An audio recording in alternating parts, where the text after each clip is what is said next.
That is the relationship that you have with yourself. You need to be able to trust your own word.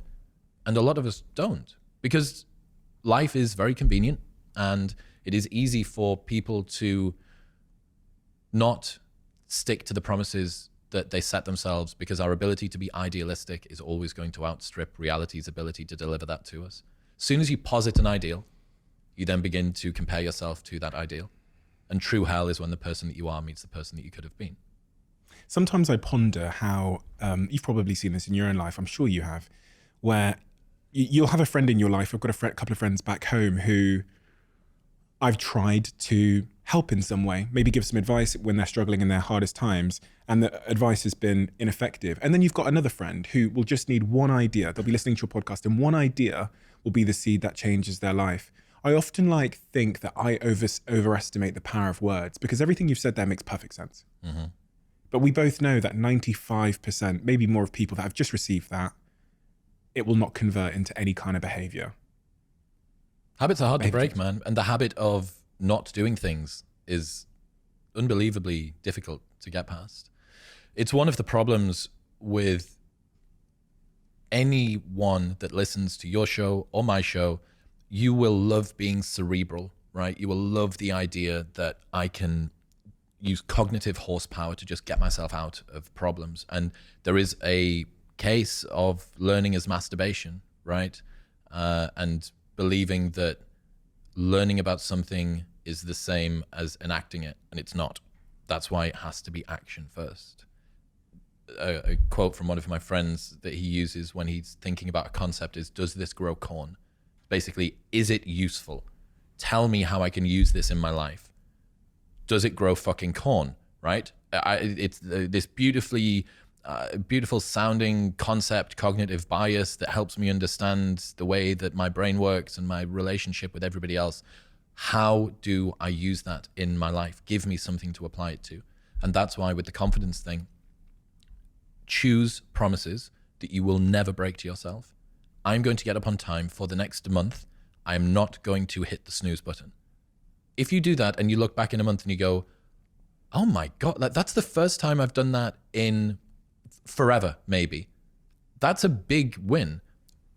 And you can do the James Clear thing. We'll write it on a board. We'll track it, what gets measured, et cetera, et cetera. But the main thing is just keep promises to yourself. And that is a good way to go from, here is an insight I learned about, I want to do breathwork, cold plunge, go to the gym, fast until 12 midday, get up on time, sunlight in the eyes, and then whatever it is, right, that you want to do, turn it into a promise. Don't break the promise.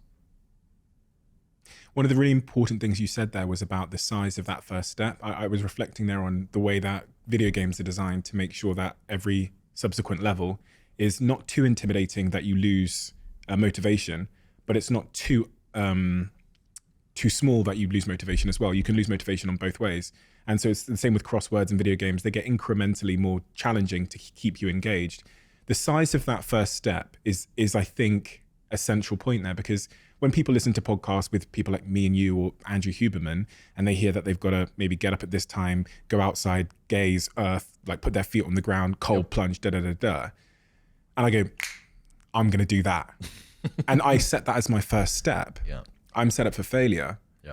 How important do you think the size and the subjective size of that first step you take to build trust with yourself is, and to start that discipline? The goal isn't to have the perfect daily routine tomorrow. The goal is to still be winning your daily routine in 50 years' time.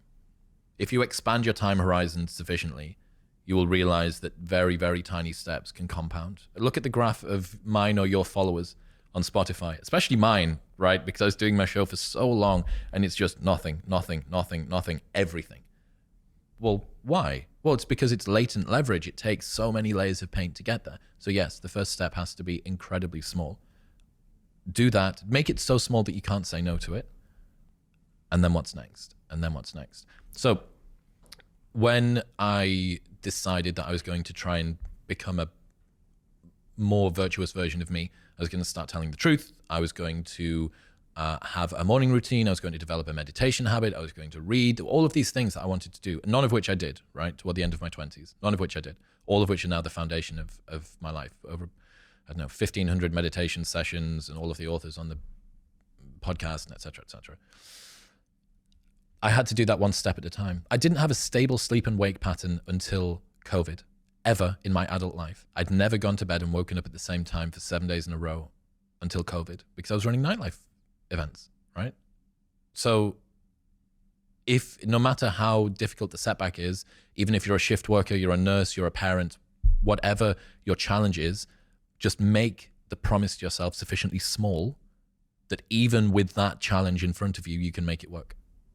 I hear that, and I'm motivated, as a lot of people will be, because that's what happens, you know, like a shower, as the cliche goes, motivation comes and then it slowly washes over us and slowly starts to fade. How do I prepare, or how should I be preparing for the day where I've heard Chris Williams and Steve speaking about this, and then in 3.5 days' time, I wake up in the morning, life has happened, the kid's screaming, my motivation seems to have escaped me. Mm-hmm. The distinction between discipline on that day and the motivation I got from the source, and that came from the inspiration of this conversation. What do I do? Discipline eats motivation for breakfast. You don't need motivation. It's great if it arrives. It's some extra fuel on the fire, but discipline is the thing that you need. What would you tomorrow want you today to do? You tomorrow would want you to keep that promise to yourself. And it's why discipline is so much more valuable